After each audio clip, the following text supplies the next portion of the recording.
What is that? Oh, oh my god. Okay, okay. Okay, go, go, go. Oh, my ankle too. Oh, shit, you okay? This one hurts him right there.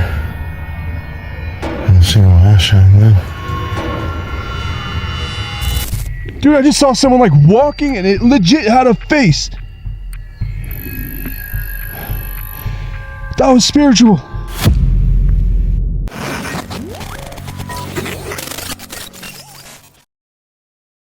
Chris Baird is known for overnight investigations in remote forests, where local stories make every unexplained sound feel more threatening. In this video, Chris and Jazz enter a place they call Skinwalker Forest, planning to explore its trails and remain there through the night, despite reports of strange animals, voices, and figures. Chris and Jazz arrive with thermal equipment, night vision binoculars, and a camper van. Their plan is to spend the entire night exploring the forest, but movement behind Chris is heard before the investigation properly begins. Ladies and gentlemen, tonight is a brand new video. I'm out here in the middle of Skinwalker Forest with Jazz, as you might be able to see behind me. He's getting his camera gear ready because we're not wasting any time tonight. We're going to get into this video right away.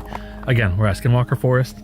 Tons and tons of rumors, stories, confirmed cases, pictures, weird experiences. We've heard so much. I have some stories for you guys later, but Skinwalkers apparently roam this land.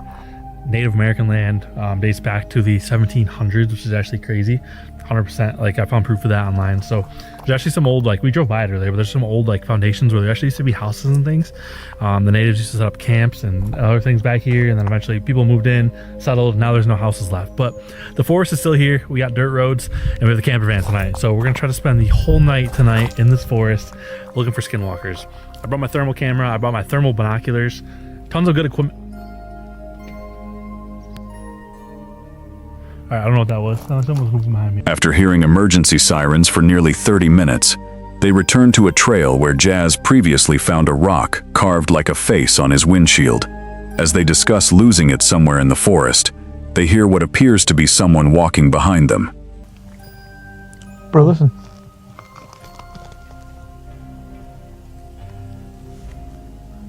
So we've been down here. We just filmed for about 30 minutes. We went down this same trail we're about to go down right now. Sirens, lots of sirens. We're desolate, deep in a forest. There's, to my knowledge, there might be like a tiny town, like a few miles outside, but Something happened. it has not stopped. It's been like this for the past 30 minutes. Something really bad has happened. We're trying to figure out what that is right now. So guys, when you're watching this, please, if you don't mind, like if you see or hear anything weird, please let us know. Footsteps continue around them even though nothing is visible between the trees. During a spirit box session near an old house foundation, the device produces aggressive and threatening phrases, while another loud movement comes from directly behind Chris. Have to. Okay. What is that? I know it's normal to like things to be moving around in the forest. There's a lot of nature, but it keeps sounding like there's just like footsteps and things walking around us. No, I don't know where the normalcy comes from that, Chris. I guess it's not normal. I don't know. Farther down the trail, they discover branches arranged in a way that appears unnatural and wonder whether someone placed them there. A message mentions a whistle behind them. Something seems to be thrown nearby, and Chris feels as though someone is approaching from behind. It sounds like walking right there again. I'm telling you, bro. Turn my spirit box on, guys. Sorry. How do you explain that? It's literally all around us. I'm sorry, but those tree branches right there, or sticks to your right, they don't look natural. Yeah, can we talk about that too? Just want to show you guys. Blair Witch vibes. This is getting Blair Witch vibes for sure. That's You can't say that. You didn't watch the movie. Well, I know what the thing looks like. I've seen pictures of it. Yeah. That was not done like by nature. That was done by someone. Were there rituals done here? Oh my god, I forgot my thing is in a different language again. Can you guys, if you guys know what that means again, please. They repeatedly notice movement as they search for the missing rock near abandoned personal belongings. After hearing a growl-like sound, a shape beside the trail looks so much like a standing person that both of them stop to examine it. We just want the damn rock back. We'll pay whatever you want. What if we're cursed for the rest of our life unless we find that damn rock? It's possible. Times of grief. Times Bro of grief. said that when we were here. Literally did. Yeah, literally. What was that? Hello? Who keeps walking around us? It's got to be a spirit. Could you just show yourself for us? Chris? Listen. There's something coming up behind us. I've had that feeling literally the whole night.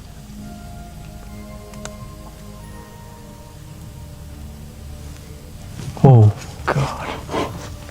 I don't know how far we should go then. I mean, the van is back there.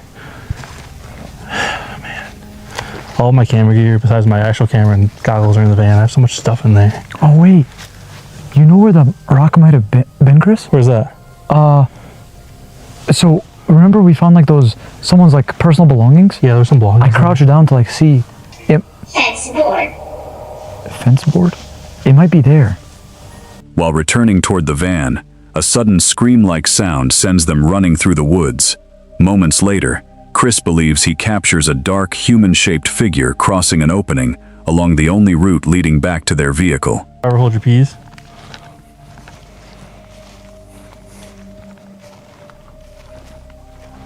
Guys, what the fuck was that? Okay. Okay.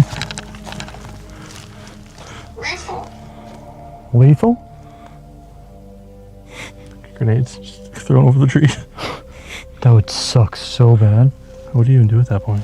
Wait, Chris, listen. Listen. What is that? Oh my God. Okay. Okay, go.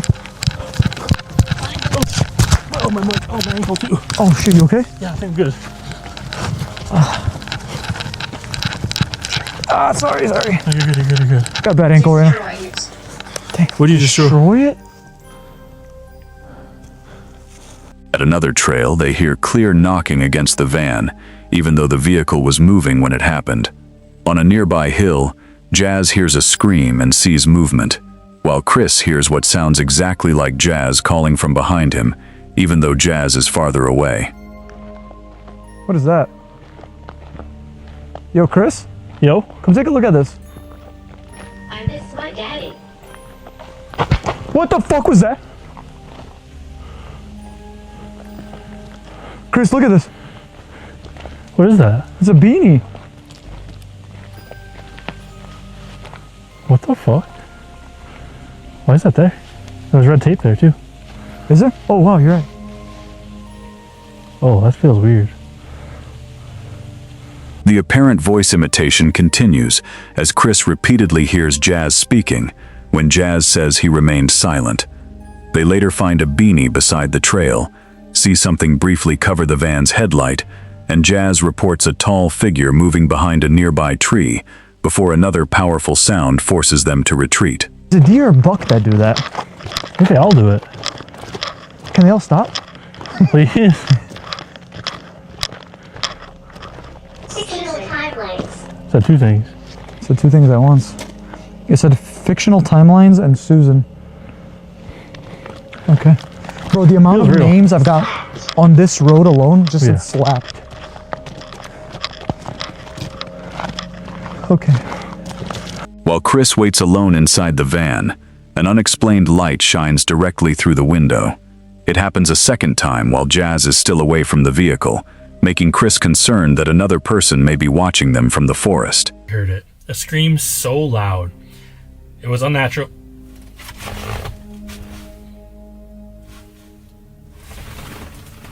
Is that a flashlight? Hang on a sec. I just dropped my mic. 99% sure it was a flashlight. I can see Jazz's light over there. I'm gonna get this thing off of here. Sorry, guys. Something shined at me. Like I'm 99% sure something shined at me. Jazz? You're still back there? Wait. Are you okay? I just saw a light, bro. Someone just shined a light in the van. A light just shined in the van. I'm sorry. A light shined like directly at me. That wasn't you? Can you take a shit faster so we can like maybe get out of here? Please.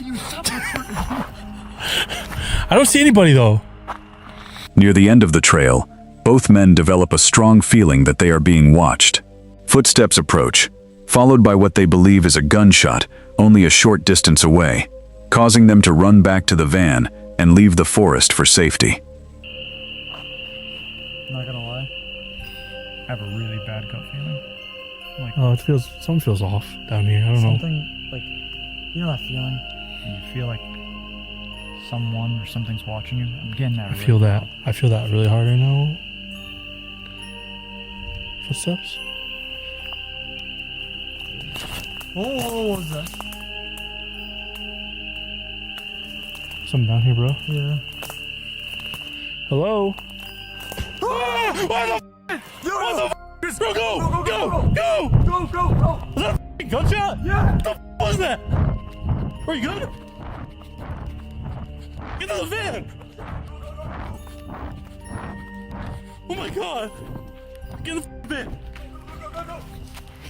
Oh! Alright, you guys, I'm just popping in to kind of fill you in on what happened for the rest of the night, which really wasn't much. We left, as you saw in the video, and if you watched Jazz's video as well, it was an absolutely hectic, crazy night in Skinwalker Forest.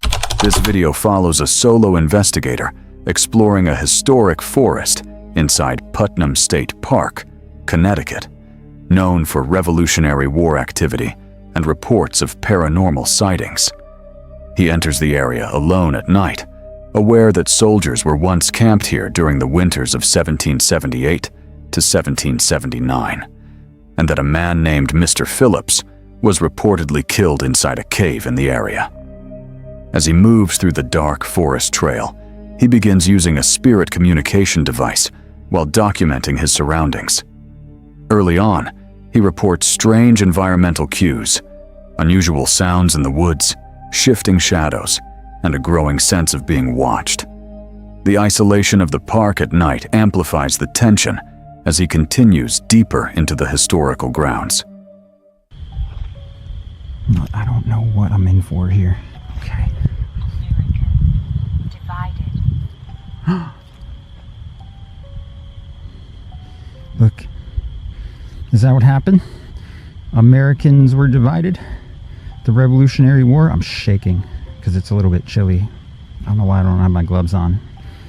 I'm weird sometimes, but yeah, American is divided right now, I'll tell you that much. It ain't no good. This is pretty creepy. I think it's mostly just a trail, but I gotta be real careful.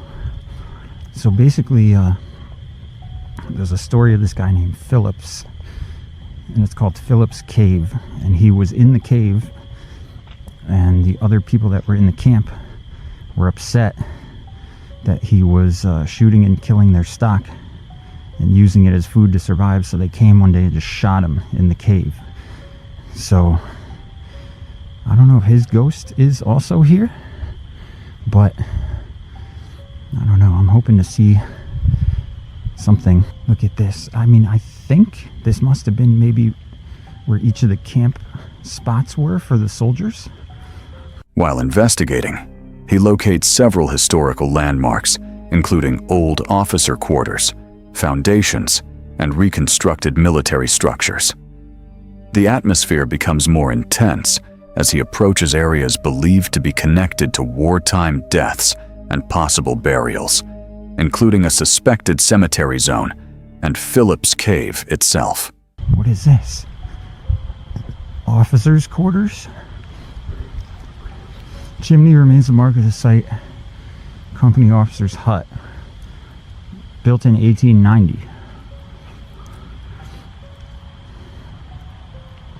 Several other firebacks of the junior officer hut remains in the woods behind the enlisted men's hut line. It's chilly out here too, you guys. So chill. Oh, that bugged me out for a sec. I think it's just a sign.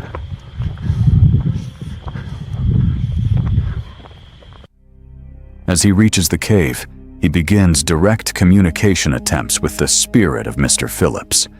He asks questions about the Revolutionary War, the soldiers stationed there, and the circumstances of Phillips' death.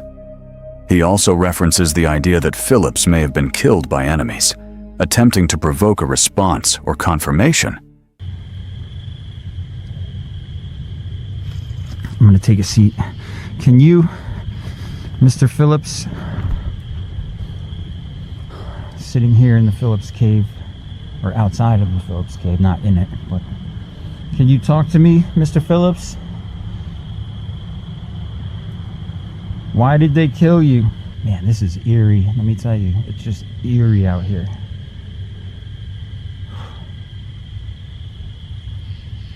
Are there the ghosts of any other soldiers out here that want to talk to me? Tell me anything about the Revolutionary War. Tell me about those cold winters where you were camped out here. Okay. Bell. Whoa. Enemy? I'm still at the cave. Enemy? They were your enemies that shot you. Right, Mr. Phillips? They were your enemies. Otherwise they wouldn't have shot you and they would have been on your side. Anybody want to join me out here tonight? Anybody feel like joining me? I usually don't do these solo missions, man. But it's all about not being scared, you guys. Okay. Back to the...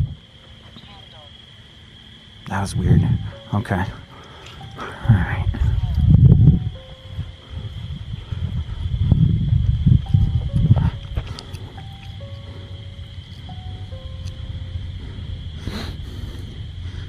During the communication, the spirit device begins producing fragmented and context-related responses.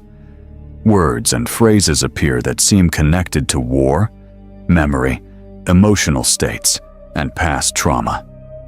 The investigator interprets these as possible indications of residual or intelligent activity tied to the location. A key moment occurs when sudden, unexplained noises are heard in the surrounding forest, loud enough to interrupt the investigation. The investigator questions whether these sounds could be gunshots, footsteps, or residual echoes of past events replaying in the environment. Whoa. What was that, dude? Dude, there's nothing around here that would even possibly make a loud noise like that right now. At this time of the night, there's nothing. Was that a gunshot or something? So, you guys, it's called a residual haunting. So, residual haunting is basically... residual haunting is basically when you hear memories of the past, and it keeps playing... Oh, I think I just heard another one. Okay, I don't know what that is, dude. There's nothing. There's nothing here. I don't know what could be making a noise that freaking loud all the way out here. Near the end of the investigation, he discovers additional structures, including old barracks and cemetery markers. Standing among these remnants, he reflects on the historical weight of the location, while continuing attempts to make contact with any remaining spirits tied to the land. The video concludes with the investigator completing a full walk through the park. Despite moments of unexplained sounds and possible spirit communication, no definitive physical evidence is captured. However, the combination of historical context, device responses, and unexplained environmental noises leads him to believe the area may hold strong residual energy connected to past wartime events and possible lingering spirits. Creepy Travels follows a solo explorer who returns to remote wooded locations where strange sounds and unsettling encounters have happened before. In this video, he heads back toward an old graveyard after previously hearing footsteps and a man's voice nearby, then prepares to spend the night alone inside his Bronco. He explains that during an earlier visit, he heard footsteps moving close around him, even though nobody was visible. A man's voice followed, leaving him unsure whether the encounter involved a person or something he could not explain. Encounter with somebody. It's on my other video up through this trail right here.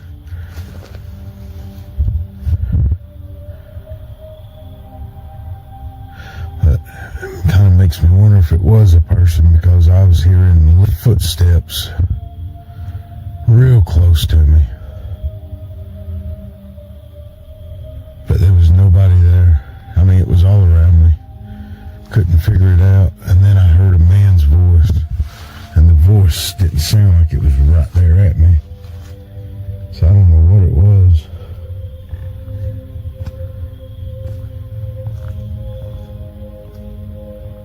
There's a graveyard down here.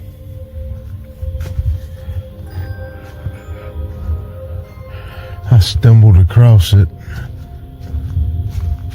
As he moves deeper along the trail, he suddenly hears someone ahead of him and becomes convinced the sound was clear. He then notices what appears to be eye shine near a tree, before footsteps seem to begin moving behind him.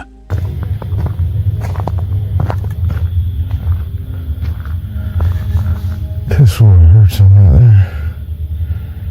I don't see my eye shine though.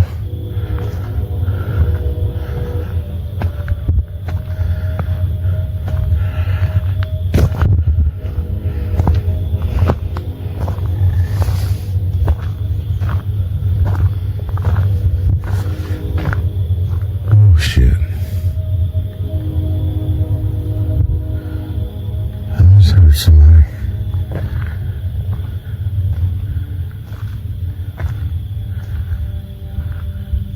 The sounds appear to come from both sides of the trail as he approaches the graveyard. He sees more possible eye shine in the woods, and admits he has been dreading this part because the dry leaves make it impossible to approach quietly. Didn't even know it was there.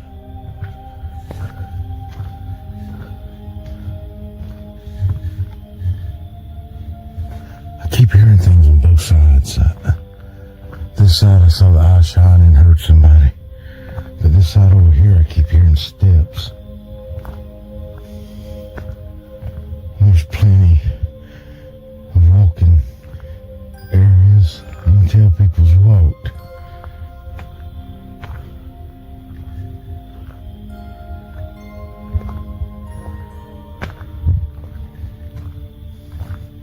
Look at that hole.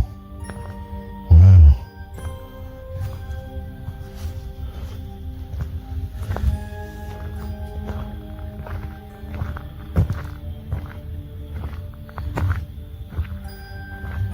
This is the part I've been dreading. Here is a graveyard. Inside the graveyard, the uneasy feeling becomes much stronger. He remembers seeing unexplained shadows there before and says he once had to run from the area, but his heavy work boots would make escaping quickly much harder tonight.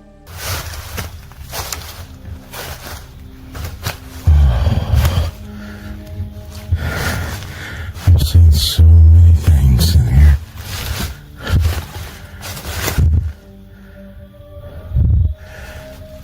So big of an uneasy feeling. So many shadow bastards. I've had to run out of here before.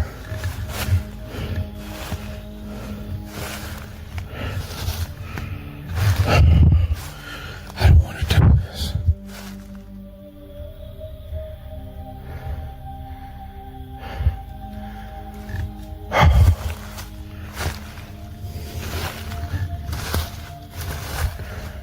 Can you believe that people actually live back here in these woods?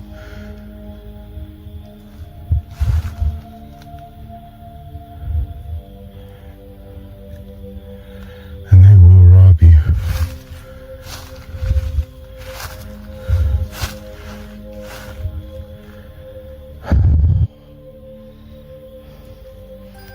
He reveals that he plans to sleep near the graveyard, despite graves being scattered throughout the surrounding woods. Leaves begin moving at the far end. Every hair on his body stands up, and he feels as though something follows him as he leaves. Gate back in there. But that's where I've barely gotten away. I've had to run and run. I'm wearing my work boots tonight. I can't run.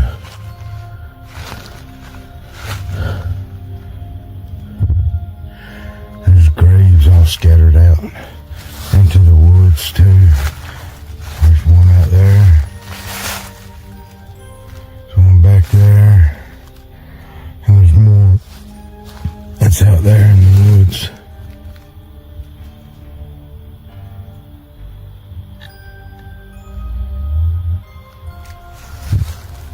Can't believe I'm going to sleep here tonight again. The lights from the nearest houses are across the lake and several minutes away by car, emphasizing how isolated the location is. Feeling rushed and no longer alone, he returns to the Bronco and prepares to sleep in the back while leaving a camera recording. Following me, I just feel it from the eye shine.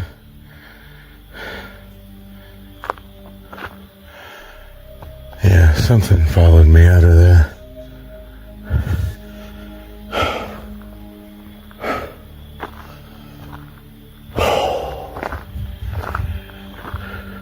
If y'all have never done this before, by yourself, out in the middle of nowhere. Yeah, you see those lights over there? That's on the other side of the lake. There's a road over there. Later, he believes someone may have tried to get into the Bronco during the night. He steps outside with his phone and a light to inspect the area around the vehicle.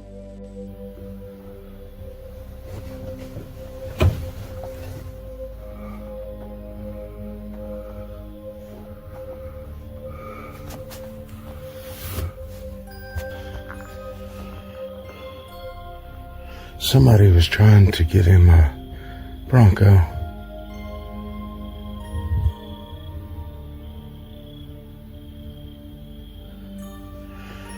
I've already walked around.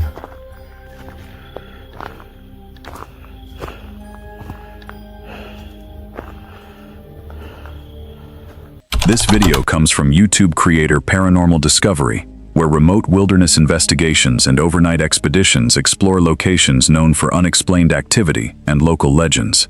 What begins as a camping trip to the remote slopes of Mount 7 quickly turns into an unsettling investigation after strange figures, unexplained sounds, and disturbing activity to accord.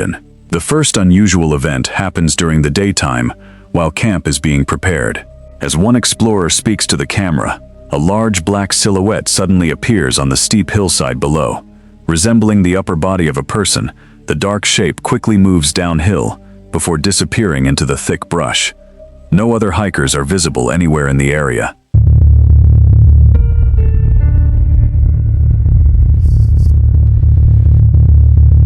I kid you not, right when Angela went up there, he was kind of filming, talking to everybody, went up there, I just stayed behind. I felt this weird energy just kind of stir up. It was almost spiritual, like a very spiritual kind of energy was happening when he was talking.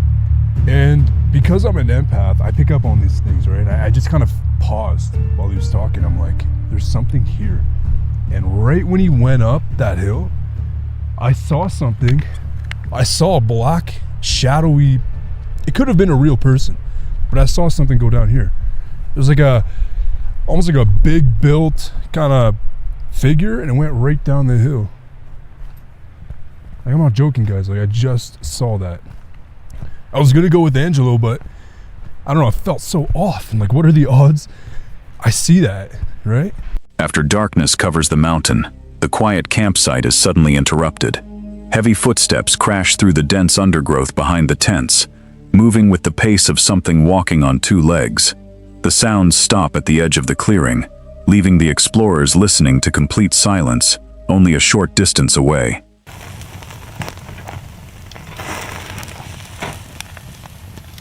I don't know, I've been hearing weird high-pitched noises though, something it's coming from an animal. Could be a mountain lion maybe. Honestly, it could be. Out here, you never know. Yeah, they do have mountain lions. They have a lot of. Do they have lynx here? Yeah, I'm sure they do. I believe have so. lynx, Yeah. All the mountain lions. Yeah, I might just be tripping because I've heard all the horror stories out here with like the animals and stuff, so I think that's what it is. I think this flashlight's dying as well. Why is this so... Already? Yeah.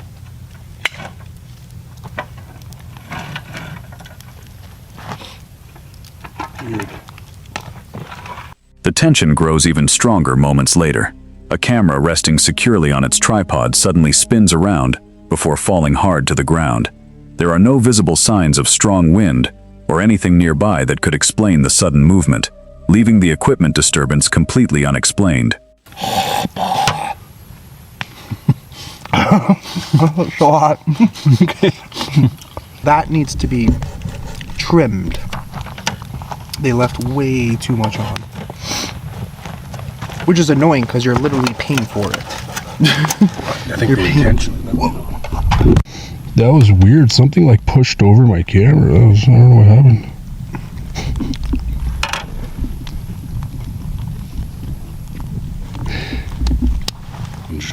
Your camera literally did like a 180 and then just went. I think it was recording actually. Was it? Yeah, that was recording. I'm almost certain. That like hurt my soul watching that happen. Did a spirit just push over the tripod? The forest becomes unnaturally quiet before a sharp whistle echoes through the darkness.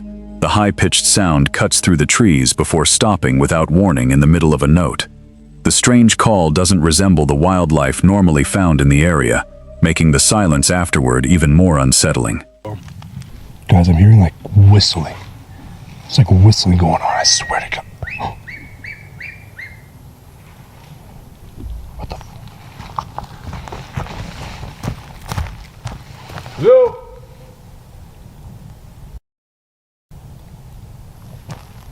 Dude. What? Whistling.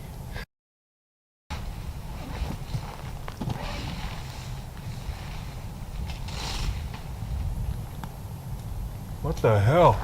That was actually like, I started hearing that and then like stopped me in my tracks.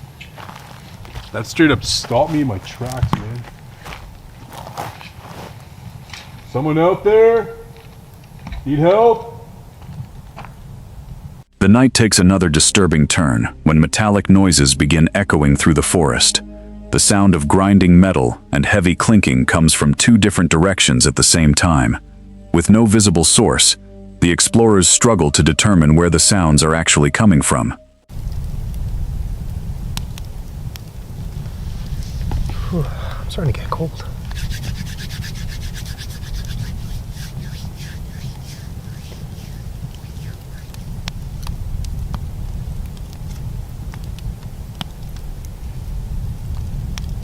That was a whistle.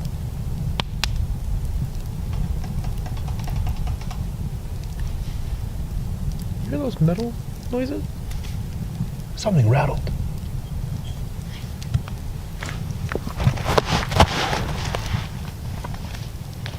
Hello?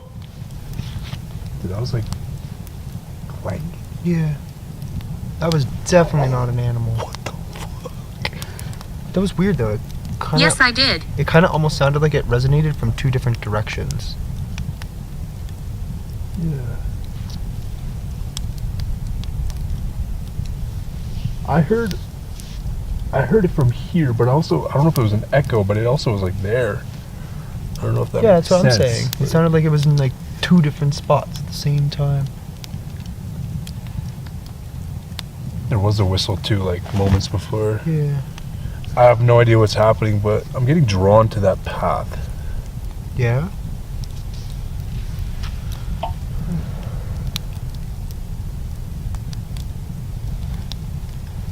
The most disturbing moment happens during a night vision walk along the isolated trail.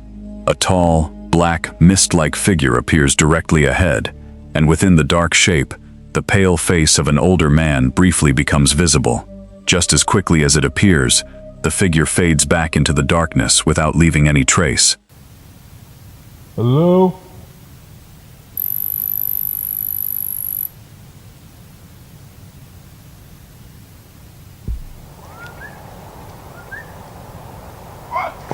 Whoa! What the? No way. Whoa! Whoa! Hello? No fucking way! Oh. Who's there? What the f?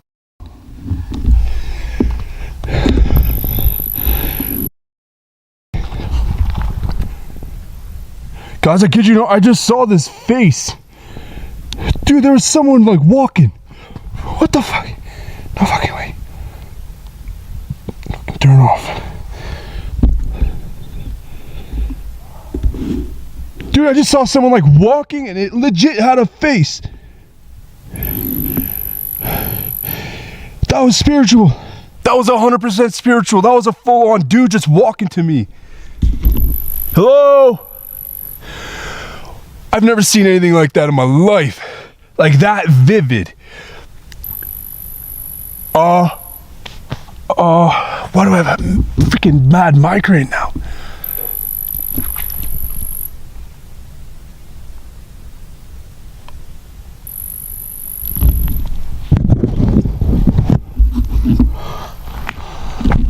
As the night comes to an end, the explorers are left with far more questions than answers. Between the shadowy figure, the unexplained footsteps, the moving camera, the strange whistles, the metallic echoes, and the eerie apparition on the trail, Mount 7 continues to keep its secrets hidden. This video comes from YouTube creator Trent the Traveler, where road trips, remote camping adventures, and visits to unusual locations across America, what begins as an attempt to camp as close as legally possible to Area 51, quickly becomes an unnerving journey after a sudden storm rolls across the Nevada desert and the explorer realizes every movement is being watched. The uneasy atmosphere begins long before the campsite is reached. As the van travels down a deserted dirt road, dark storm clouds quickly cover the open desert. Without warning, several unmarked white trucks race past at high speed, appearing from the dust as if responding to the approaching vehicle. Their sudden arrival transforms the empty landscape into a place that feels constantly monitored. Okay, so after driving for maybe like 20 minutes down this dirt road, I've come to a sign that says, "Warning. If you are considering trespassing on the Nevada Test and Training Range boundary, please consider the following consequences. You will be required to pay a $1,000 fine. You will have your car towed at your expense, blah, blah, blah, a list of many other things. And off to my right, there is a white truck up on a hill. And I'm assuming they are looking at me, wondering if I'm going to cross this sign. But this is strange though, because what I've seen online is a big gate. So I don't know if I pass this sign, am I trespassing, or is this just a warning for when you get to the gate? Just short of the restricted boundary, another unsettling detail comes into view. A lone white truck sits motionless on a distant hillside overlooking the road. From its elevated position, whoever is inside has a clear view of every movement below, making it impossible to ignore the feeling of being under constant surveillance.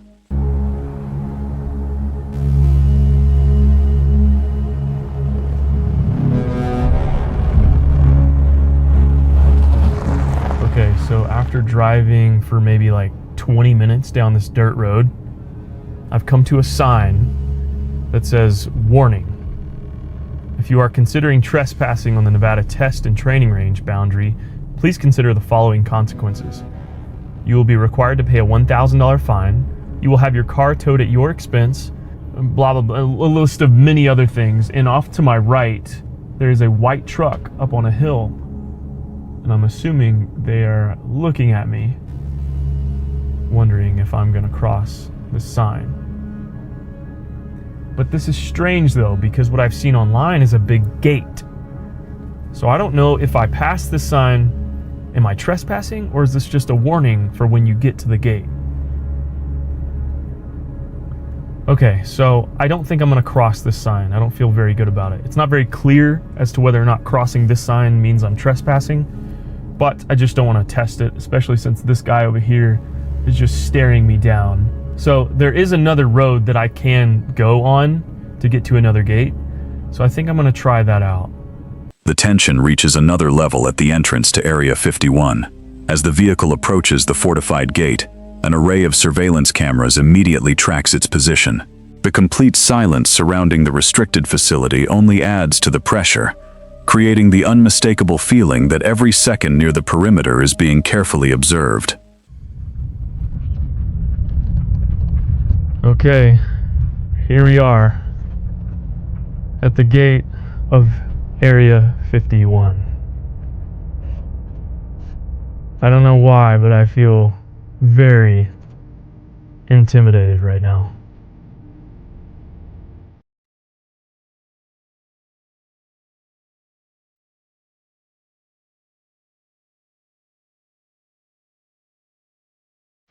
Okay, I gotta get out. Check this out. This is crazy.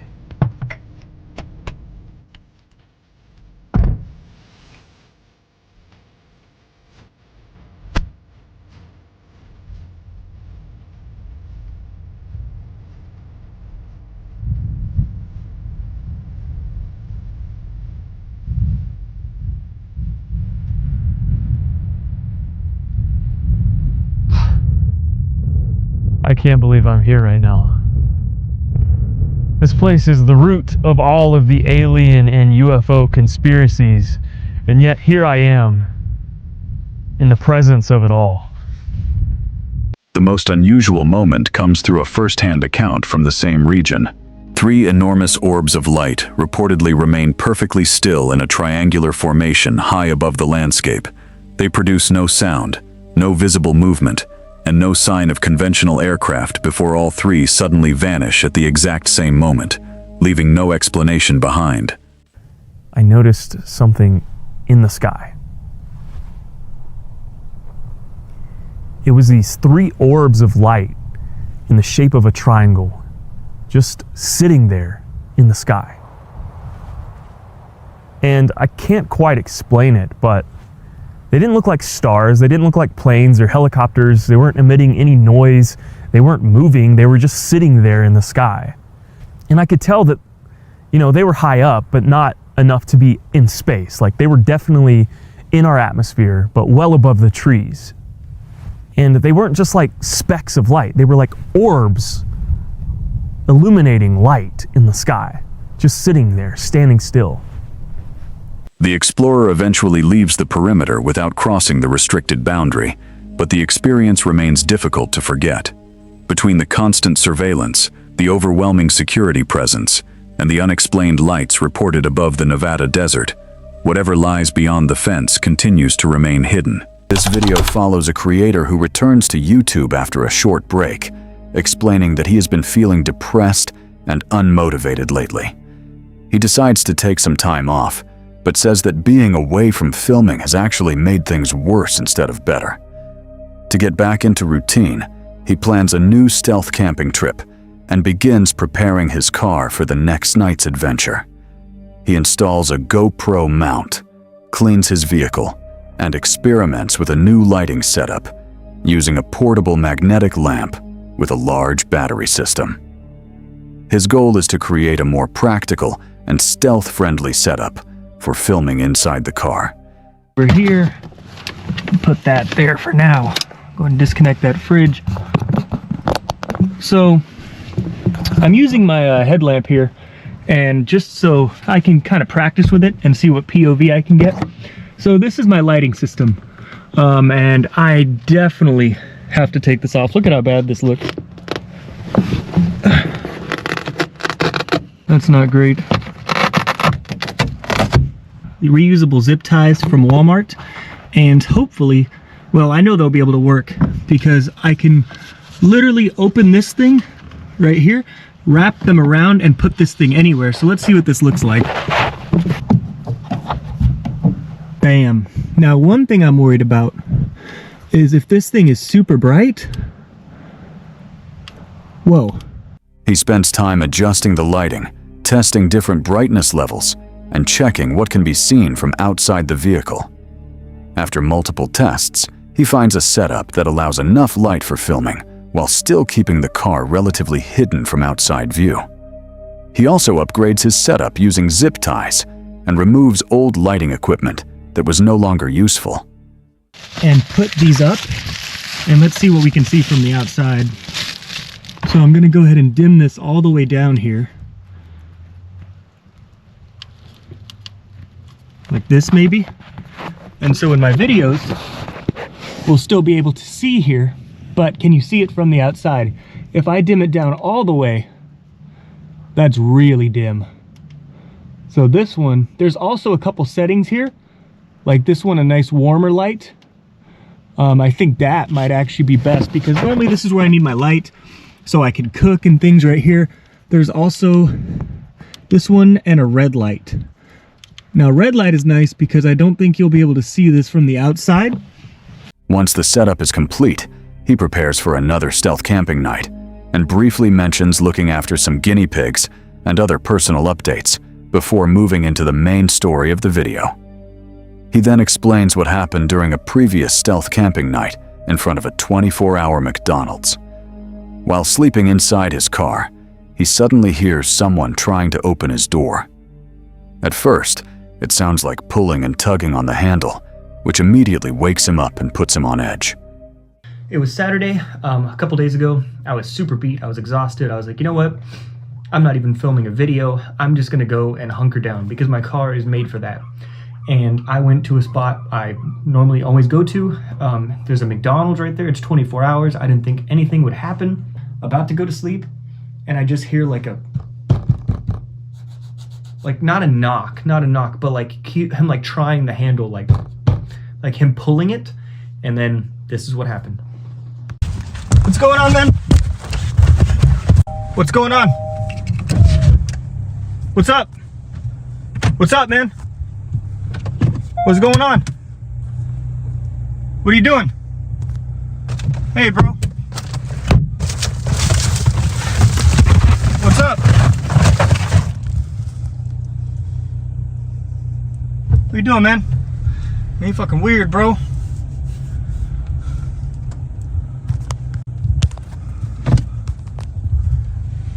What the hell, man? Sorry guys, my light's on. Oh man, I'm shaking, dude.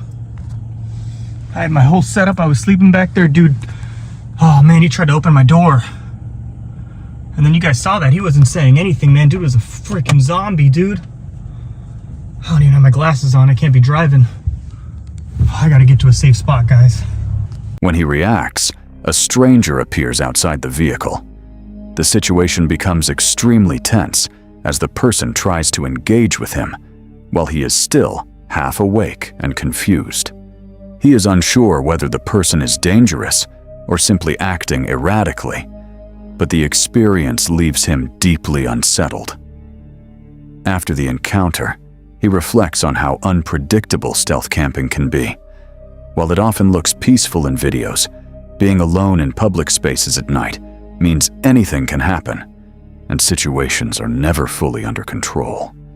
This incident makes him realize how quickly things can turn dangerous when sleeping in exposed locations like parking lots.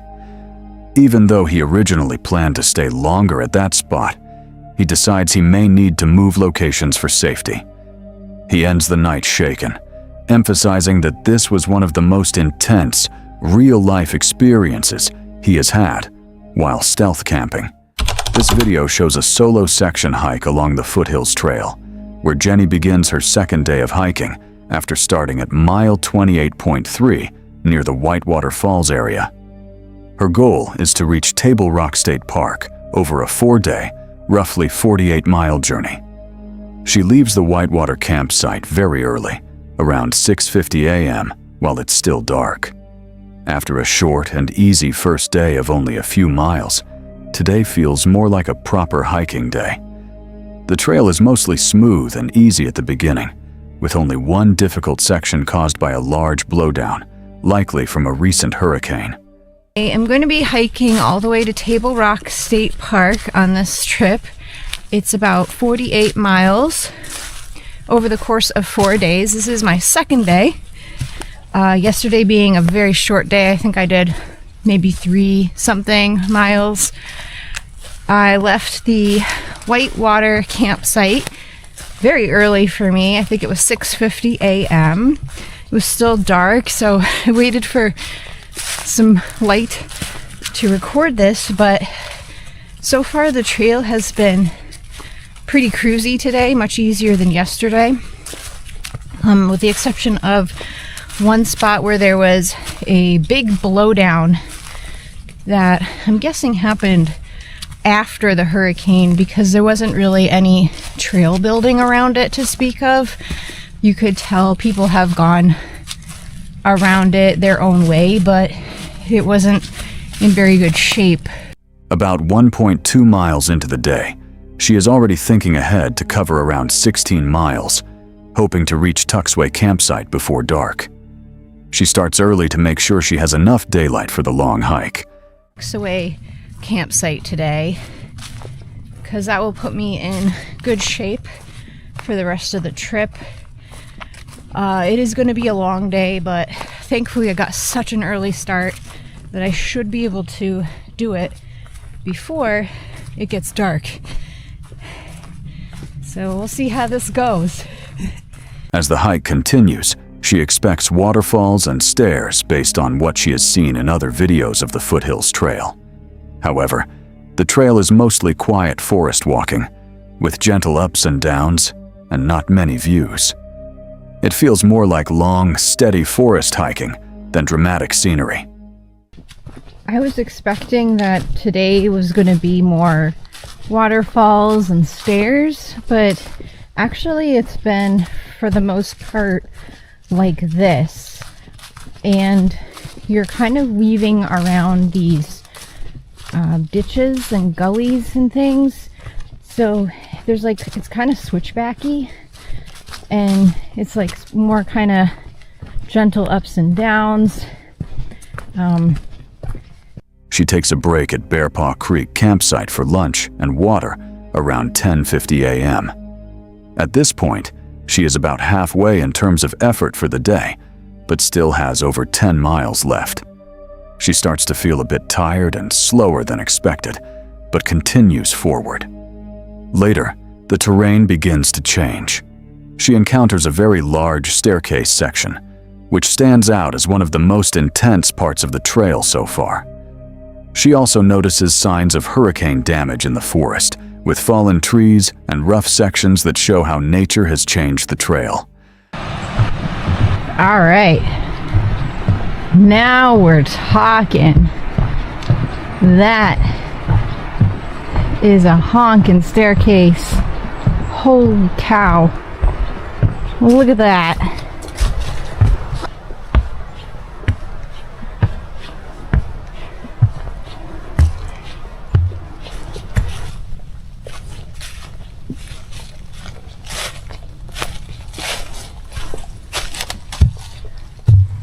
This looks like some hurricane repair. All these trees that must have fallen.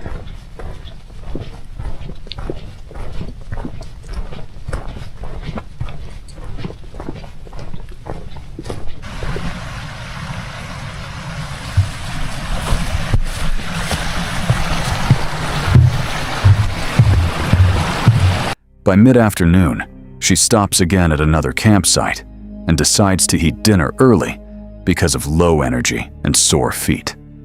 She still believes she can finish before dark, but fatigue is clearly setting in.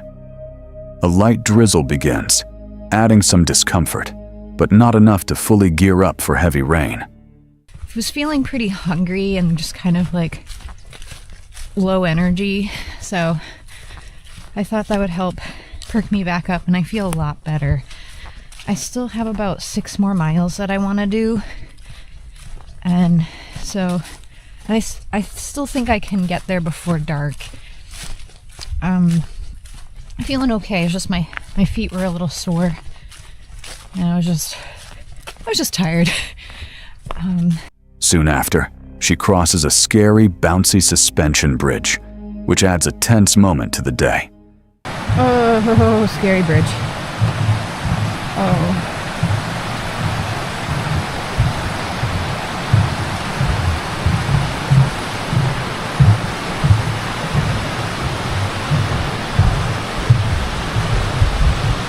Oh god. Oh wow.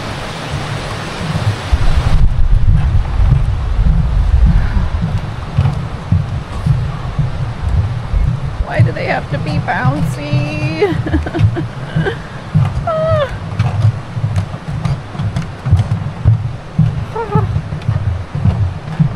Finally, she reaches Tuxway campsite. The first spot is taken, but she finds a good second one with a nice view, picnic table, and good trees for hanging a hammock. She sets up her hammock, hangs her food, and prepares for rain.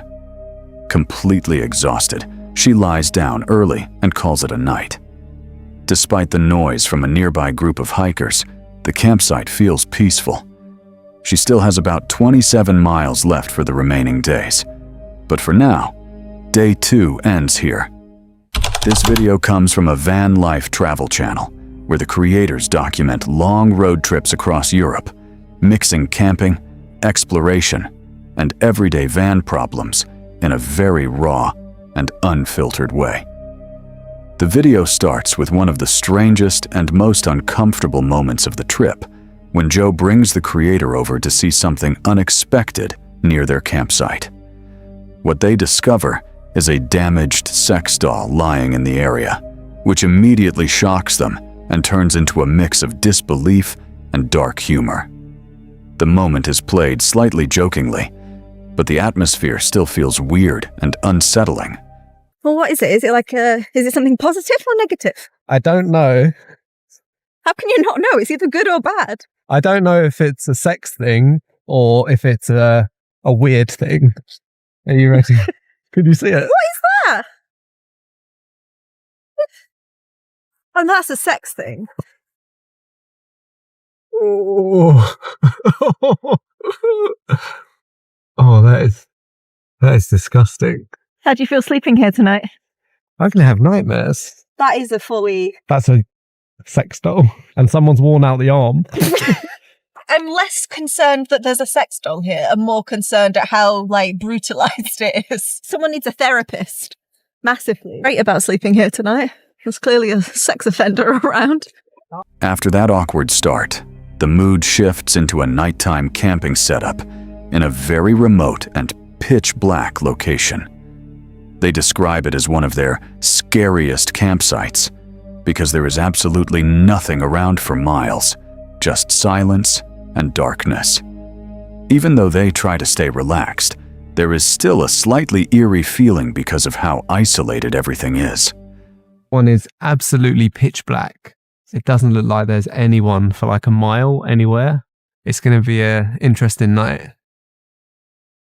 Hi, what are you doing?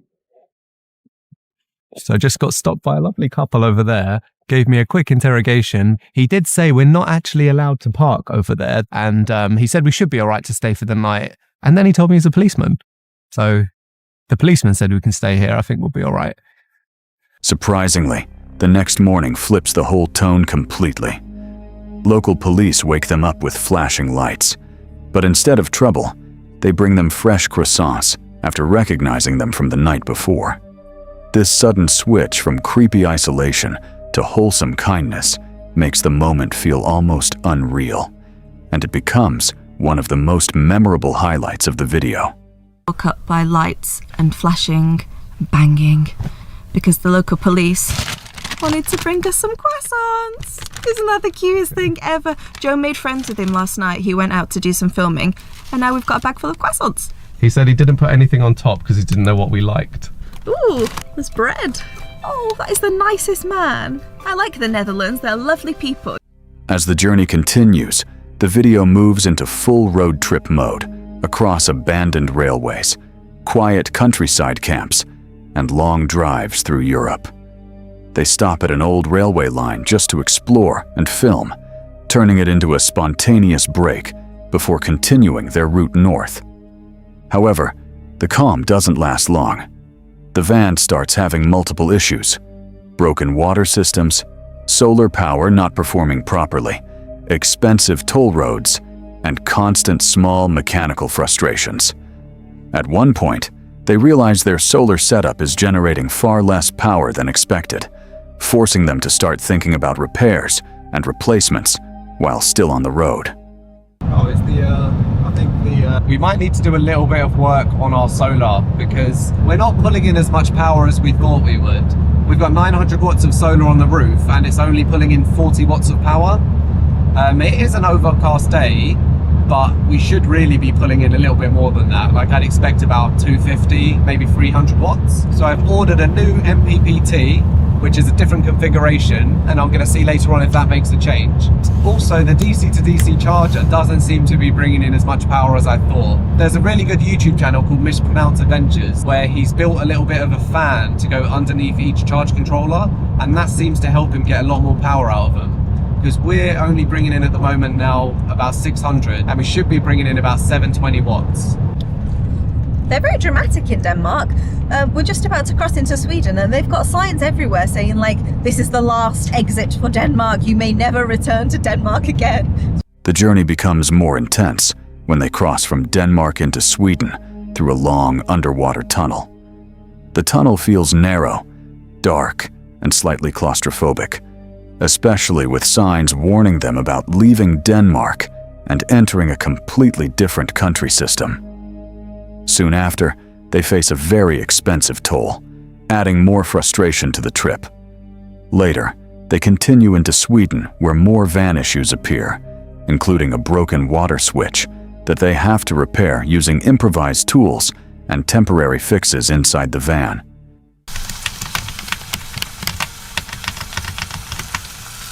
Our drinking water's broken.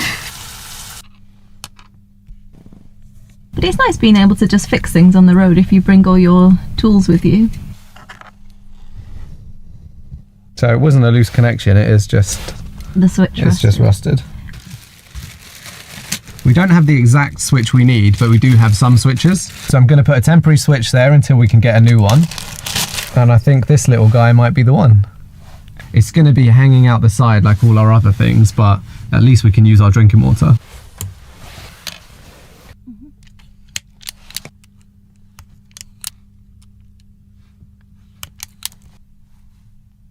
Even though it's a small problem, it shows how constantly something needs fixing during van life and how they have to adapt on the move.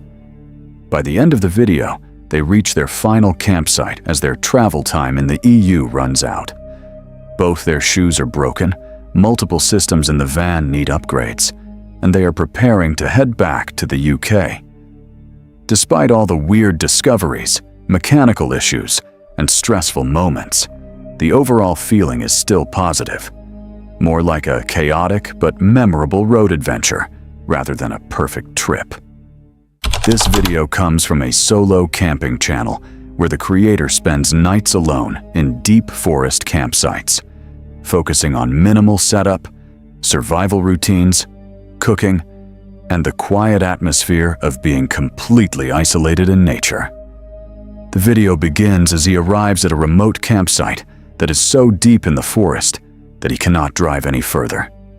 The road ends in complete isolation, and he decides to spend the night alone in his car. Right from the start, the atmosphere feels extremely quiet and empty, with no other people around at all. As the evening settles in, the focus shifts to survival-style camping preparation.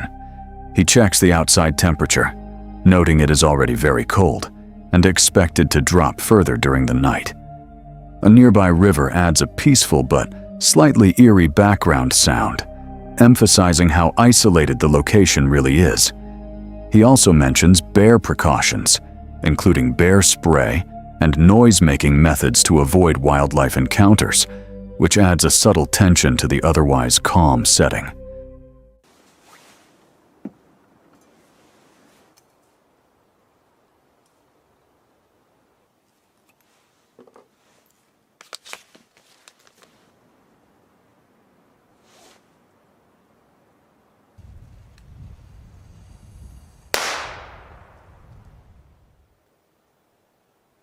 The main part of the evening is slow and peaceful.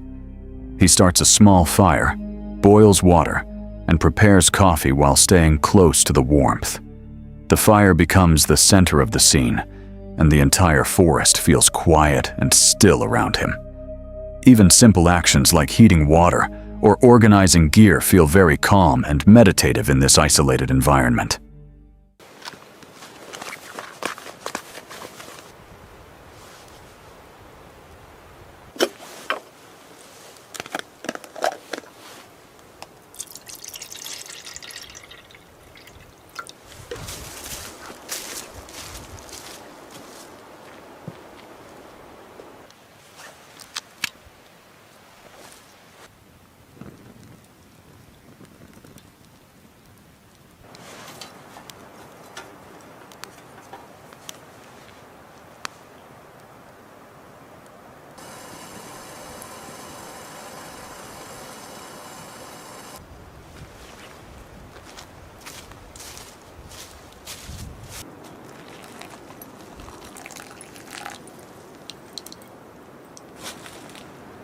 Later, he relaxes inside the car, reading a book and enjoying the silence of the forest night.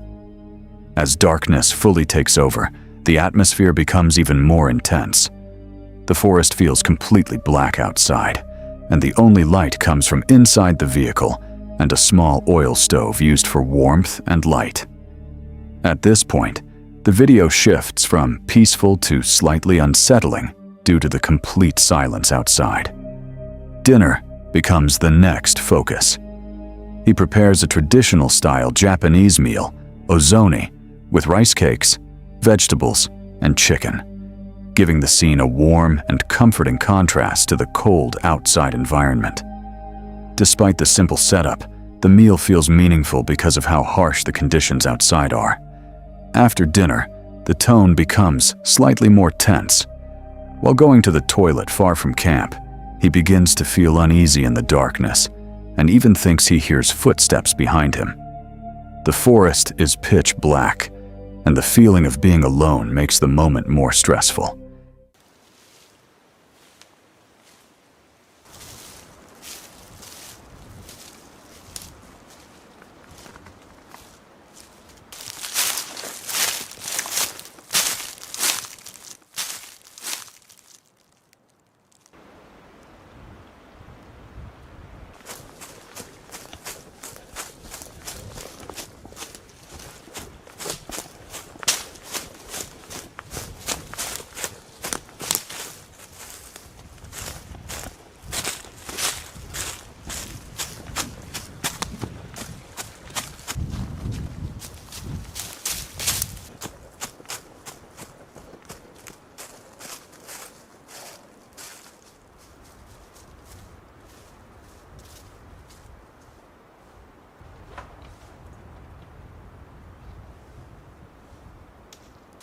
He quickly returns to the car, visibly relieved once he is back in safety. Later, he tries to relax again, cooking leftover food and preparing a small late-night meal before sleeping. The calm returns, but the earlier uneasy feeling still lingers in the atmosphere. By the end of the video, he cleans up the campsite and prepares to leave, reflecting on a night that was mostly quiet and peaceful, but had brief moments of uneasiness in the deep forest darkness. The video closes with a calm departure, highlighting the contrast between the peaceful cooking moments and the slightly eerie feeling of being completely alone in freezing wilderness. This video comes from a camping and travel channel, where the creator focuses on relaxing outdoor adventures, beach camps, and simple overnight trips, while showing both the good and frustrating parts of traveling. In this episode, he visits New Zealand's hot water beach, a geothermal area where volcanic heat naturally warms the water beneath the shoreline. Almost immediately, he is shocked by how warm the water feels, comparing it to sitting in a bath, while steam rises around the beach. The setting quickly becomes the highlight of the entire video, especially with the volcano in the background and the tropical atmosphere surrounding the campsite. In a warm lake. Oh. It's warm. It's a bit cooler there. Does wild swimming get any better than this?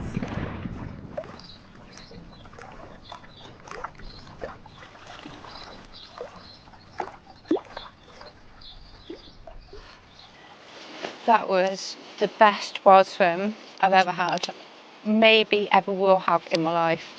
That was incredible. Water was just like being in a bath. You've got the steam coming up, you've got the blue skies and the gently lapping waves and the tropical vibes, and just like pure heaven. Most of the episode has a calm and peaceful tone, but there are a few moments that make the trip feel more uncomfortable and isolated than expected. After setting up camp, heavy rain starts moving in, while another group unexpectedly arrives and camps extremely close behind him, close enough that he jokes he would be able to hear them snoring during the night. He eventually relocates his tent in the dark, clearly annoyed by losing the privacy and quiet atmosphere he originally came for. So we're moving because these guys have just turned up. Take 2. Apparently they'd booked that campsite a couple of months ago, so I have actually booked this particular spot. So I guess I've only got myself to blame, but still a bit annoying, like the whole campsite empty. And they just put themselves right behind me, literally. You'd be able to hear them snoring and farting, and they had 2 babies as well. So I've relocated. Right, time's about 10 o'clock. Pretty knackered, very chilled. I'm gonna go to sleep. Night. The overnight section also has a strangely eerie feeling because of the geothermal activity beneath the campsite. At one point, he mentions how unusual it feels that the ground underneath the tent is physically warm because of the volcanic heat below him.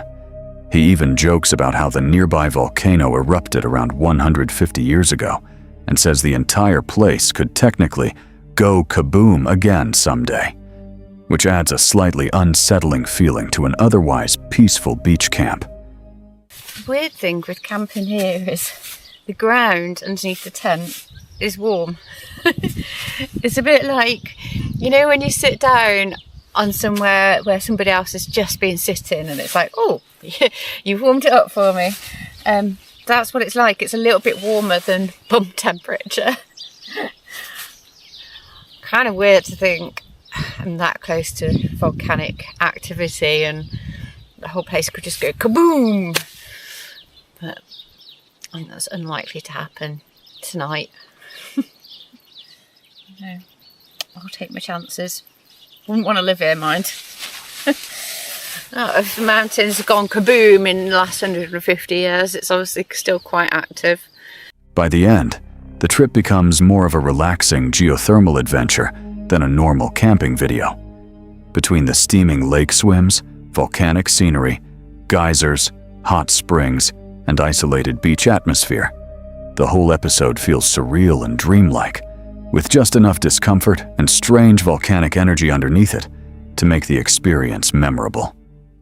This video comes from a solo outdoor adventure channel, where the creator documents hiking and camping trips in a very raw and honest style, usually leaving in the uncomfortable moments instead of editing them out.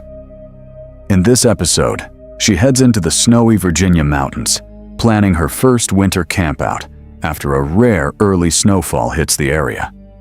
At first, the trip feels peaceful and exciting, but things slowly start falling apart once she realizes the primitive campsite she planned to use seemingly does not exist. Today I'm very, very excited because we got a lot of snow. For Virginia standards, it's a lot. We've had 2 snows in the past week and it's only December. We usually don't get snow until January or February and it's usually not this much. It's been really nice and I'm doing my first winter camp out tonight. So I'm really, really excited. I'm a little nervous. Okay, so slight problem. The road for primitive camping just doesn't exist. So I'm gonna have to find something else and I'm gonna have to find it quick because the sun is setting in like 3 hours. So we'll see what I can find. From there, the video turns into a stressful drive through isolated snowy back roads, frozen creek crossings, and rough terrain while daylight slowly disappears. Really? Yeah, I've just come to a literal creek river. I don't know how deep it is. It doesn't look super deep. I kind of just want to send it, but I also really don't want to get stuck because that would be so embarrassing. And I don't even know if there are guaranteed campsites up here. You really do only live once, so I'm gonna do it. Yeah, no, I didn't think so. The tension rises when she hits a hidden rock hard during one crossing and later nearly gets stuck while trying to turn around alone in the middle of nowhere. First camping areas. A girl can dream, am I right? Another creek crossing, by the way. So, let's knock this out real quick. Oh my god. Well, that did not sound good, did it? There's a really big rock in the stream that I did not see. And I just rocked my shit. You okay down there? Well, I don't see anything leaking or dangling. Okay. What makes it unsettling is how quiet and empty everything feels around her, while the sun gets lower and temperatures keep dropping. Eventually, she gives up on camping and decides to just complete the hike with her dog Brixie before heading home. That was quite humbling, I'm not gonna lie. Okay guys, change of plans. No camping tonight, unfortunately. I just can't find anywhere. Again, if anybody knows any primitive campsites, even just in Virginia, like, please let me know, because I don't know why these aren't more accessible. Maybe I'm just stupid and like can't find the right websites, but I've been on different websites, different apps, and I just can't seem to find anything. So, but you know, shit happens. It's whatever. So I'm just gonna hike. I'm just gonna hike because I think if I just went home at this point, I would be even more disappointed. So I'm just gonna do my hike and then go home. So I'm sorry if this is kind of disappointing. I'm definitely disappointed. But you know, it's whatever. The second half becomes much calmer, but once darkness starts setting in, the trail suddenly feels much more eerie. She repeatedly mentions how silent the woods are, and the headlamp walk back through the freezing dark gives the video a surprisingly creepy atmosphere, even though nothing paranormal actually happens. It is so quiet. It's getting dark. It's a little spooky. Better get back to the car. She sees deer. Come on, let's go. We have about 1.7 miles left. And Brixie's booty, the Velcro keeps getting a bunch of ice and snow packed down on it. And it's just not holding, and they keep, that one specifically just keep falling off. But I'm just gonna leave it for now because we're almost back at the car.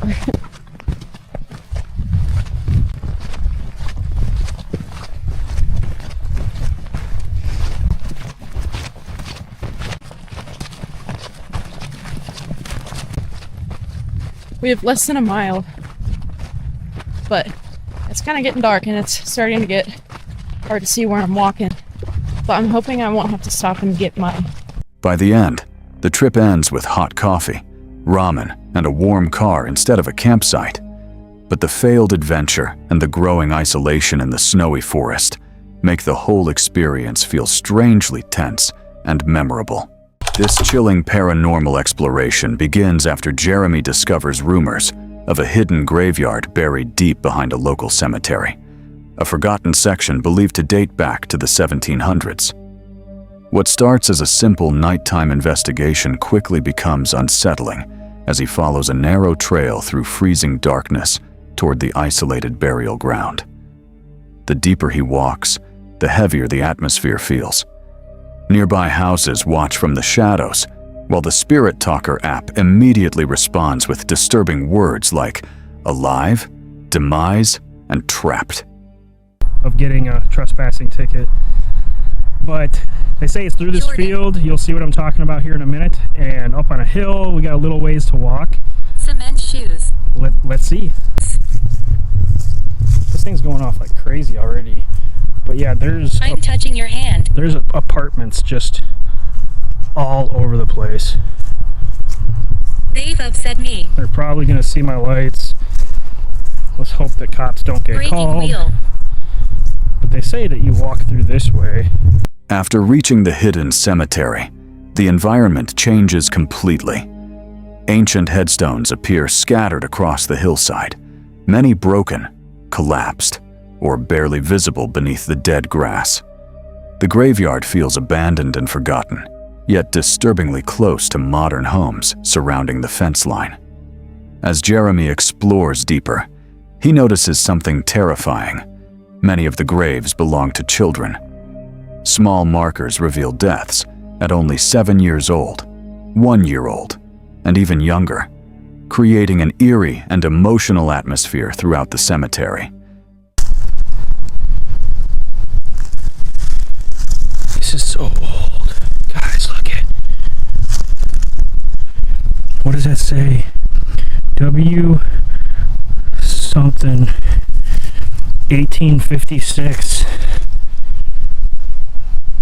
Guys, can you make out what that says?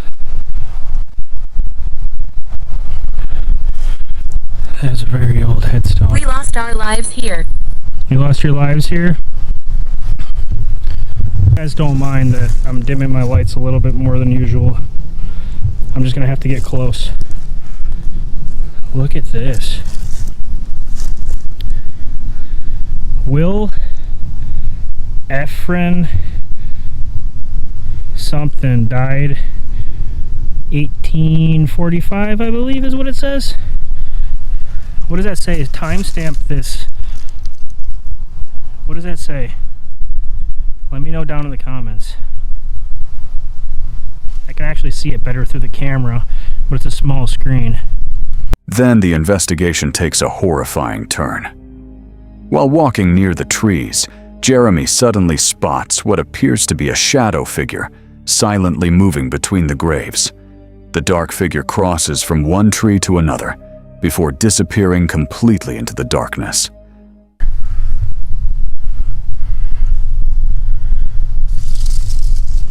Charles something. These are really hard to make out, guys.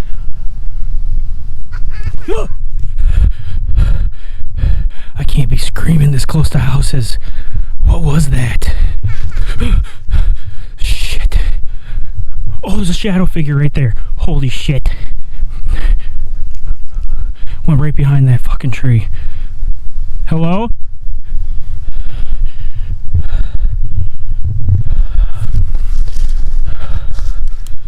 Right there. Went from this tree to this tree. Chair. Moments later, a disturbing sound echoes through the cemetery. A baby crying, not far away. Not faint. Close enough to feel real. The timing becomes deeply unsettling considering the number of child graves surrounding the area. Jeremy repeatedly hears footsteps nearby, while unexplained noises continue moving through the darkness around him. Even he admits that cemeteries normally do not scare him, but this one feels different. Oh, what the hell? This sounds like a baby crying. Guys, what the fuck?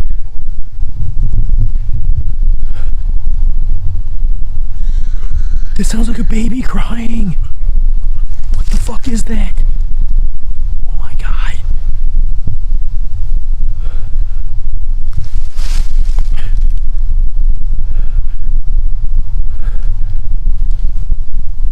Do you guys hear that?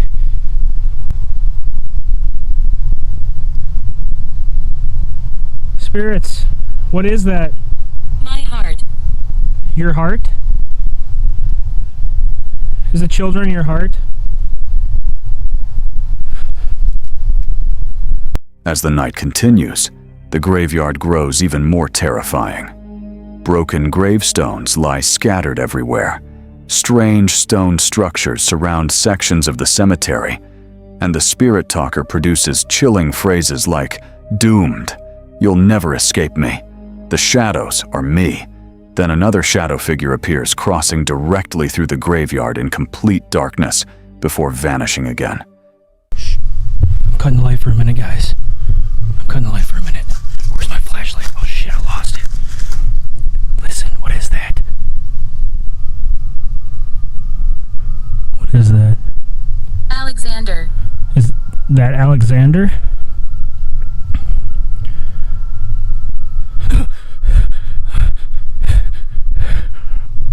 There's a shadow. I wish you guys could see this. There's a shadow figure right now. Oh my god, just walking right across the graveyard. It's all black. What the fuck? Holy shit. Okay, we gotta turn this on.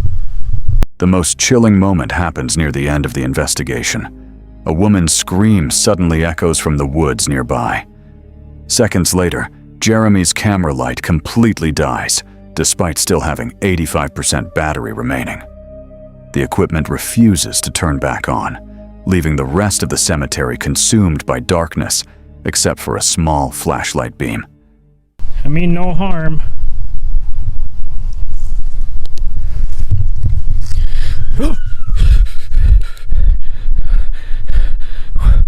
That sounds like a lady's scream in the woods over there. What the fuck?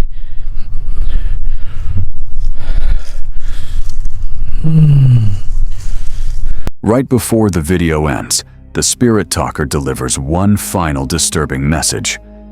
Tell people my story.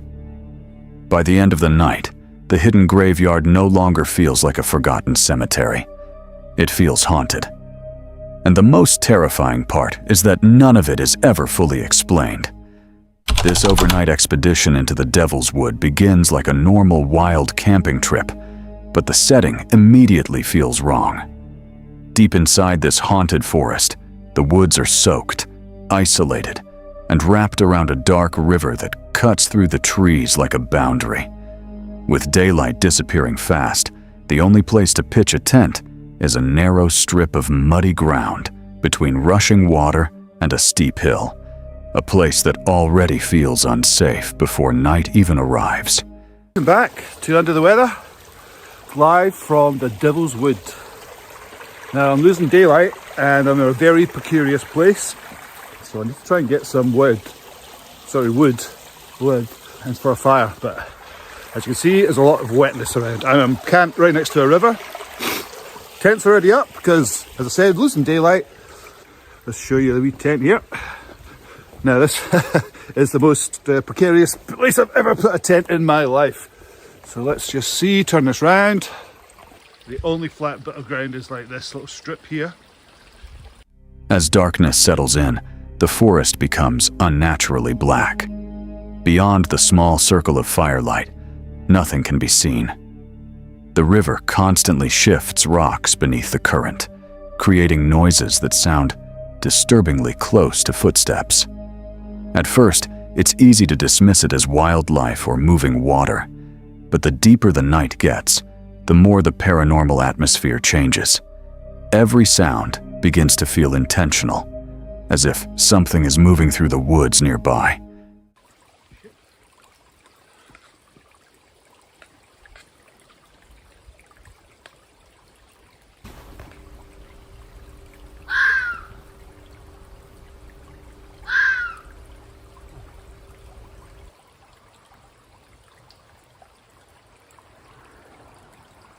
Shit. Right, let's try this out. This is coming on amazingly.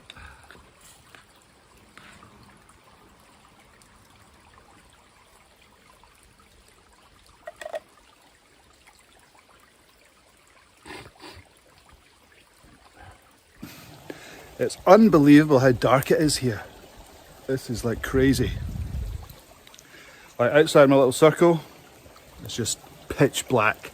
And as I said, picked the stupidest spot, or, you know, bravest spot possible, because we've got the river on that side, river there, dangerous hill there. Let's turn you around. So literally muddy, slidey hill. Inside the tent, the isolation becomes oppressive. Scratching, movement, small impacts somewhere beyond the riverbank. Then suddenly, a loud noise breaks through the silence, stopping everything cold. Flashlight in hand, they listen carefully into the darkness where nothing should be moving. The fear no longer feels imagined, it feels close. 2 thumbs up from me. Right, time to get the shoes off and change a little bit. Hang on. Ow. Hang on.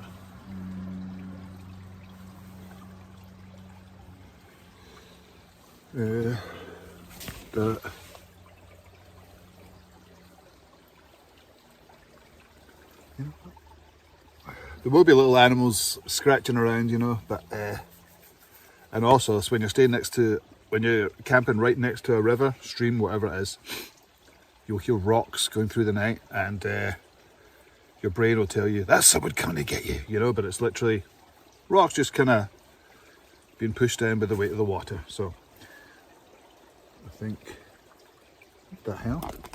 Hang on, turn this. I think I might just turn this. What follows is worse than seeing something directly. Across the river, in near total darkness, a shadowy figure appears briefly near the trees. Unclear, fast, gone before it can fully register. The slippery terrain, rushing water, and endless darkness make the entire forest feel hostile, like the Devil's Wood itself is watching from beyond the firelight.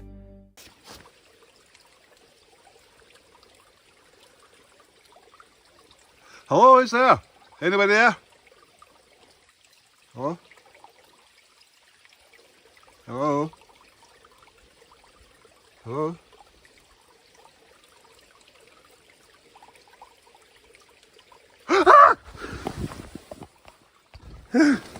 Oof.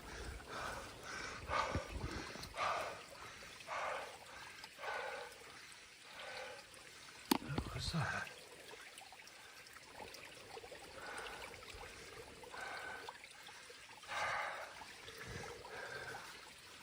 Right. I'm gonna go have a look. Hello? Oh, that's again. The rest of the night becomes a psychological battle against the unknown. Owls echo through the haunted woods, rocks shift beneath the river current, and unexplained noises continue circling the campsite just far enough away to never be identified. Nothing fully reveals itself, but that uncertainty becomes the real horror of the night. By morning, the Devil's Wood looks peaceful again. Fog hangs above the river, the trees stand silent, and the campsite appears ordinary in daylight. But after spending a night surrounded by unexplained sounds, darkness, and possible shadow figures, one thing becomes impossible to ignore. The forest never felt empty. It felt aware. This overnight exploration in a dark wooded park begins after a strange randonautica intent. Angels and demons. Almost immediately, something feels off. Deep inside the forest trail, the atmosphere is heavy, silent, and uneasy, like the woods are watching. The explorer mentions earlier encounters with strange symbols, number patterns, and unexplained names like Anna, which already set the tone for something psychologically unsettling. Tonight we are actually trying another randonautica intent, and it's been going a little bit weird. I've been having stalkers, I've been finding weird number 7s, I've been finding the name Anna. I don't know what any of this has to do with anything, so I ran another intent tonight, and of course I wound up on another trail. I don't know why. I actually was here like 2 weeks ago, and I found some stuff in the woods, and I actually heard some really creepy stuff as well that was like not related to anything that I found in the woods. So what we're going to be doing tonight is we're going to be walking through here. I actually ran another intent, and the point is actually in a different place this time. Sorry, I'm looking over my shoulder because it's so creepy back here. As the walk continues deeper into the forest, the environment becomes more disturbing. The trail is isolated, surrounded by darkness, and broken only by faint light and distant structures. The feeling of being followed grows stronger. Sounds from the woods are unclear, sometimes footsteps, sometimes movement, sometimes nothing at all. The uncertainty builds tension as the explorer keeps questioning if something is nearby. And I found some really weird stuff. Some kids stuff, and that's kind of what I've been finding all over the place here. Oh, what the hell was that?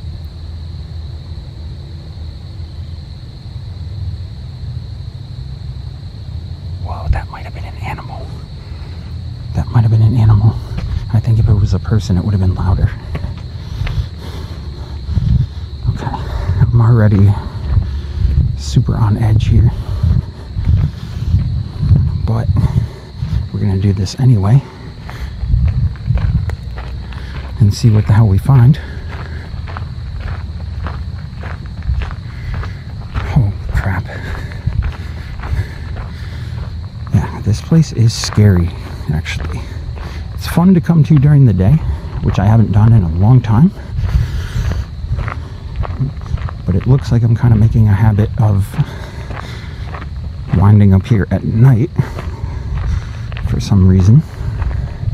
Things take a sharper turn when unexplained objects begin appearing. A random book is found deep in the woods, left in an unnatural way, containing religious-style text about cleansing and rituals. The message feels strange and out of place, especially in the middle of a deserted forest trail. The explorer immediately feels uncomfortable and leaves it behind. Oh, what's this? What the hell?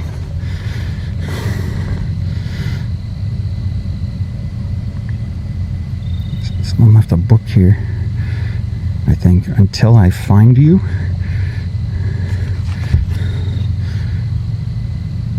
Okay.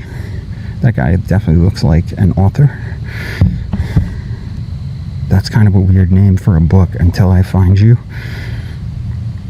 Please do not try to find me. Okay. Whoa. What?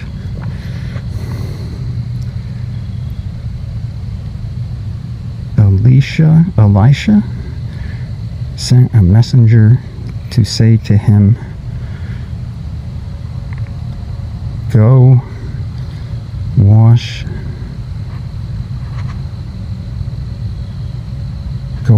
yourself 7 times in the Jordan,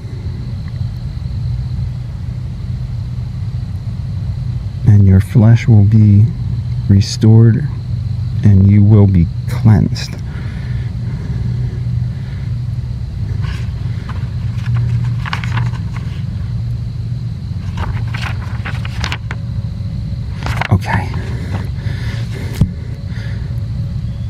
Okay, yeah, that's weird. That's really weird.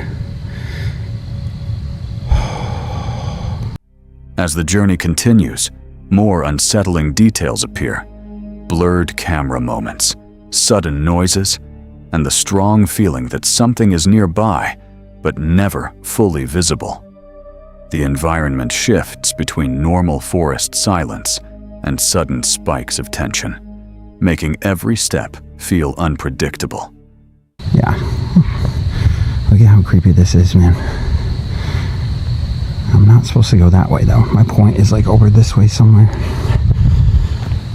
Man, and it is the middle of the night, too, so who the hell knows what's going on. But yeah, this is where I wound up going last time. Let me just check and see. I mean, it's been like a week or two, but I'm pretty sure that no one's just gonna leave a flashlight. Someone probably picked it up when they walked back here. Yeah, I don't see any light or anything over there. I don't even remember how far it was. It was over here somewhere.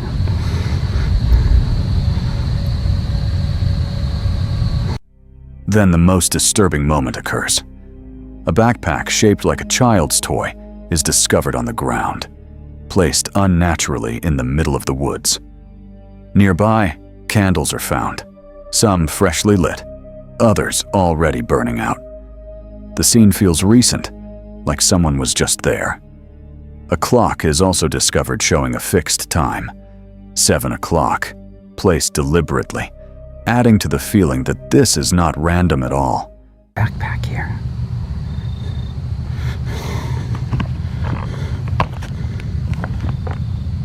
It's like a face. That's kind of creepy. There's a backpack. Oh, it's got ears. What the hell? Okay.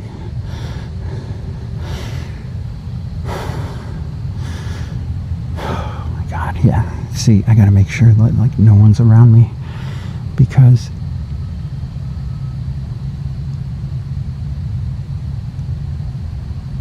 okay.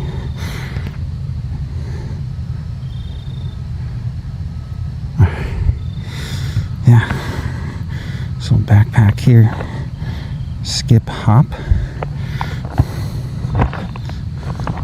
Is there anything in this thing?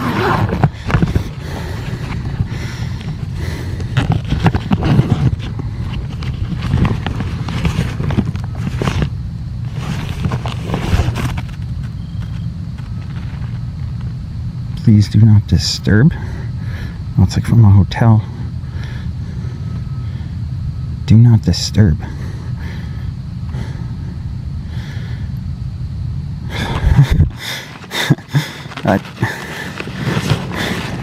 Okay.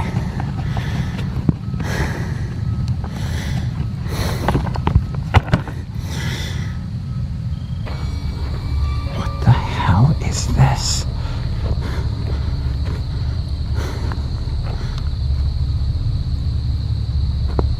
Yo.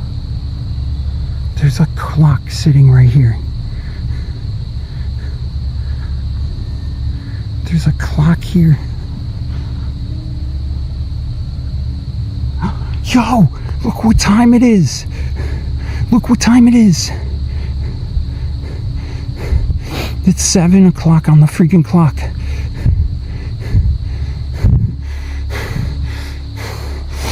Okay, now I'm starting to get a little weirded out.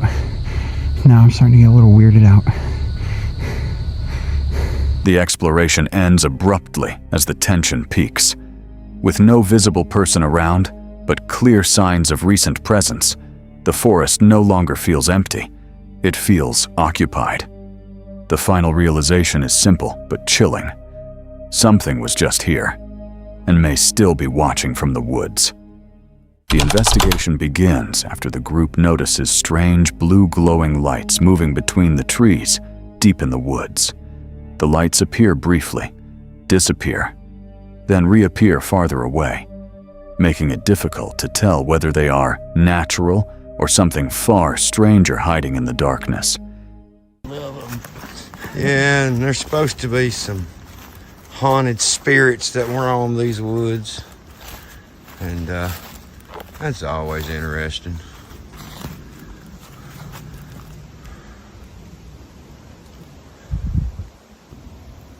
Alright guys, there is something up in front of us and we are not sure what it is. We're not seeing it. We ain't seen it, but we have heard it. And it is moving through the woods. It sounds like it's going away from us though, at least. Yeah, I'm gonna guess at least 50 yards in front of us, but we're still kind of laying back just in case. We don't want to jump nothing. No, we don't want to spook nothing. But just so there's no misunderstandings, we are armed.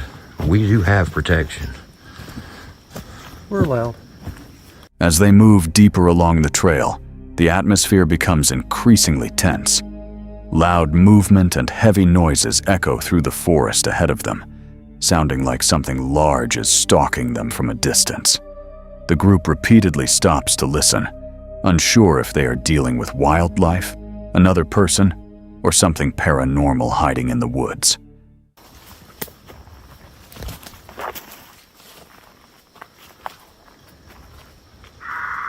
Whoa, what was that? I don't have any clue. Dude, that was right over there. Mm-hmm. My camera's pointed right where you were pointing. That was right over there.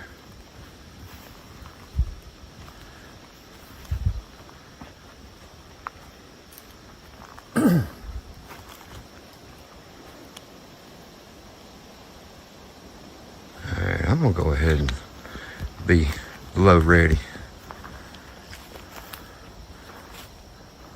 Further into the forest, they unexpectedly discover a hidden cemetery, surrounded by overgrown trails and thick darkness. Some graves still contain flowers and markers, making the isolated location feel unsettling and strangely maintained, despite how abandoned it appears. Alright, guys. This trail got a lot wider. Yeah, it got a lot. Looks like there's been some There's action. something up here. I can't tell what it is. Traffic. More than just foot traffic right here. Yeah, I think you can drive up this way.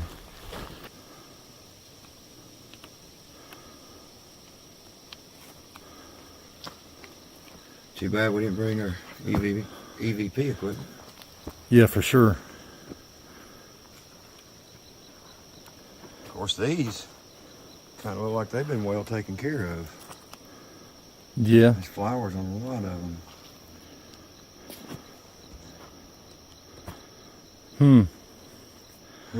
And even the ones with, see, our first video in the coal cemetery, we saw where there were rock markers.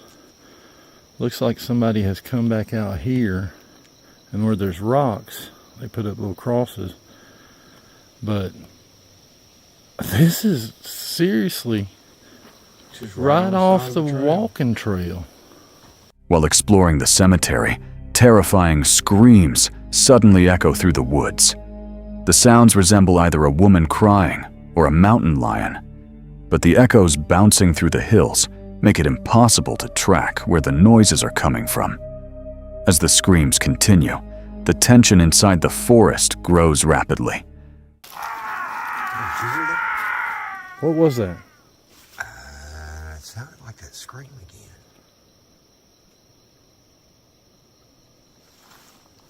Sounded like it come from that way though. Behind us here. You focus my light.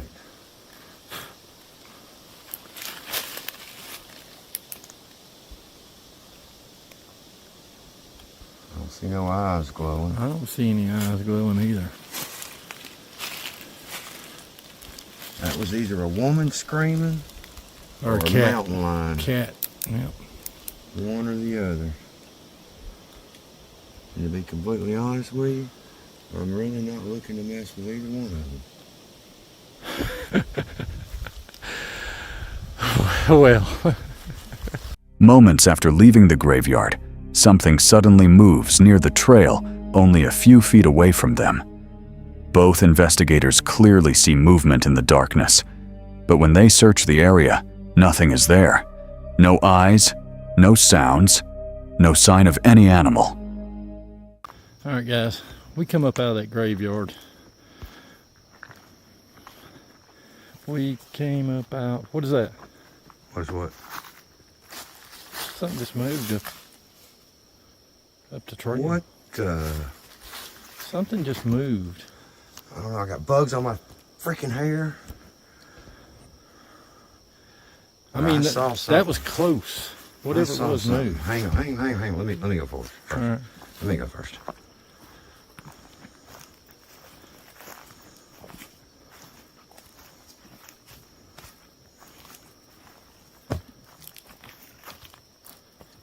it's here's It sounded like it went this direction over here.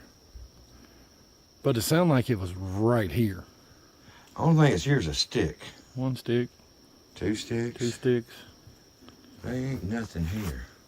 But I saw it. Yeah, you seen the movement, right? Yeah, I saw something move.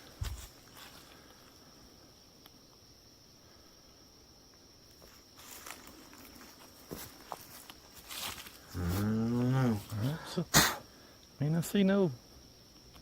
If it was an animal, we'd be seeing eyes. Yeah, I don't see no eyes. I don't know what that was. Guys, we're headed back to the truck. Yeah, we got a long hike back to the truck.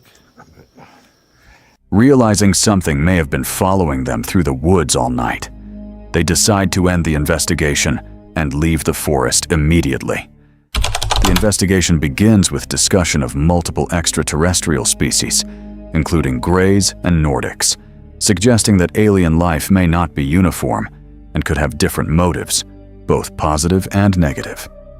Inside a remote forest, several strange balloon sightings in woods are discovered. The balloons appear near bent trees and water formations, forming unusual patterns that raise questions about possible hidden marking systems or unknown activity across the area.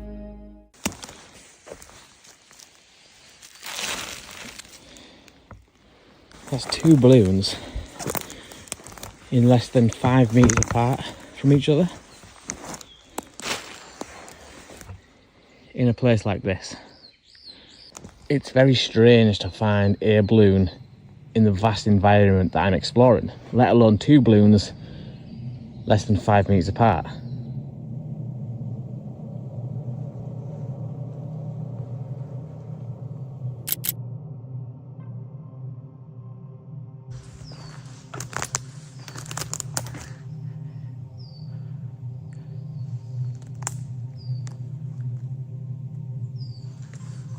A deep sinkhole is also found, described as large enough to conceal objects or activity from view, adding to the sense of mysterious forest anomalies and hidden environmental structures.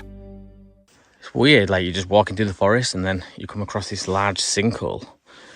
The camera's not really doing it justice to how deep this sinkhole is, so I might have to walk down there. Yeah, it's weird, like just a huge sinkhole in the middle of the forest, which would be ideal for things to take cover. You know, if you hear someone walking by in the distance that hasn't quite seen you yet or twigged on that you're there, you just jump in something like this and no one's going to see you, even if they are looking right across the horizon of the forest line. They would just look and skim straight over the top of this because it's so far down that you'd be well hidden. How deep is it going?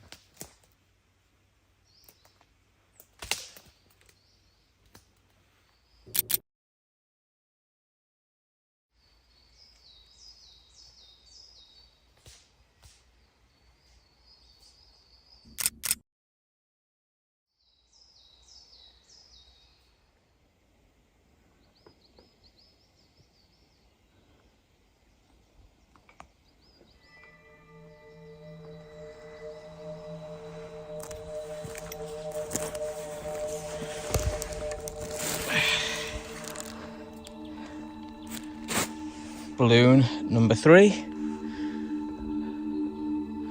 As the search continues, repeated balloon locations and unnatural tree shapes create a pattern that feels too consistent to ignore. A few meters away from the only bent tree in this area, and at the end of that bent tree is 2 large pools of water. Is there anything to that? I don't know.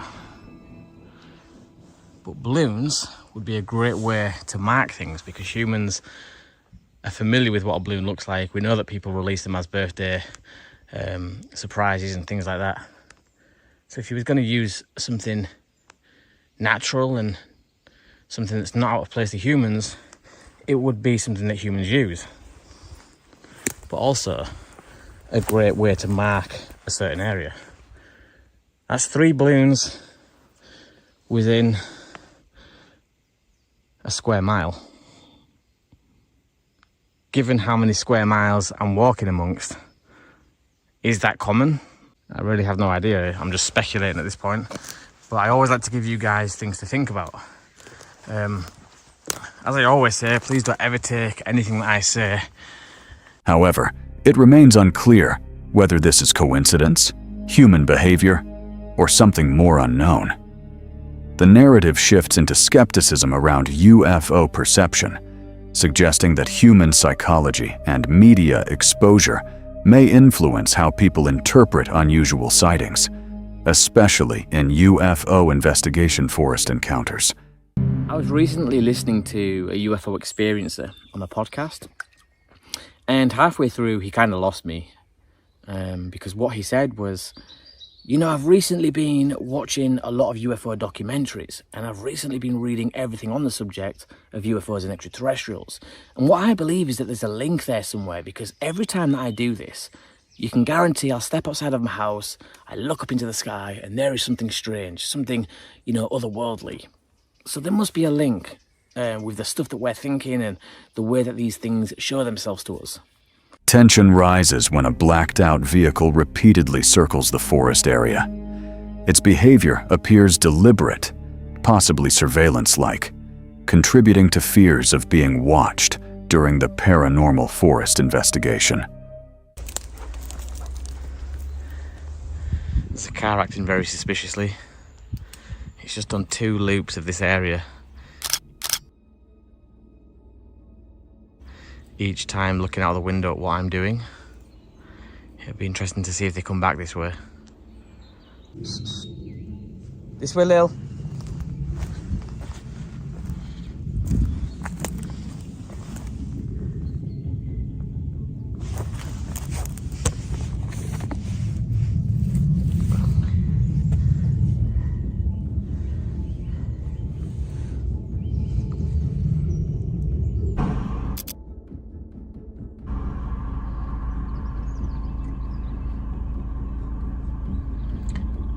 Well, that's 5 times.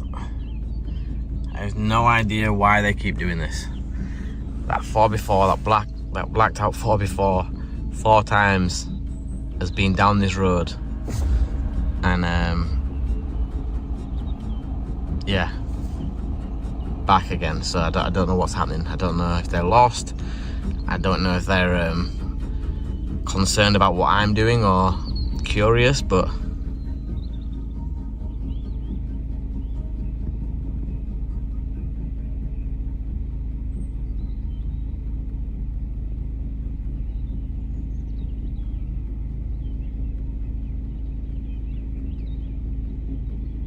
Shortly after, a dead young deer is discovered with no visible injuries, deepening the mystery surrounding unexplained wildlife death in remote environments. well, this is not something you see every day. It's the first time I've been back towards the shelter in months. And there's a little deer that's passed away. There's no sign of any injury though, which is weird. Maybe a disease. Doesn't look like it's been attacked or bit by anything. But it's only a young one. I'll keep my eyes peeled for anything else, but that seems very strange. The case ends with unresolved questions about UFO sightings in forests, strange vehicle behavior, balloon patterns, and unexplained natural events, leaving the entire experience open-ended and unexplained.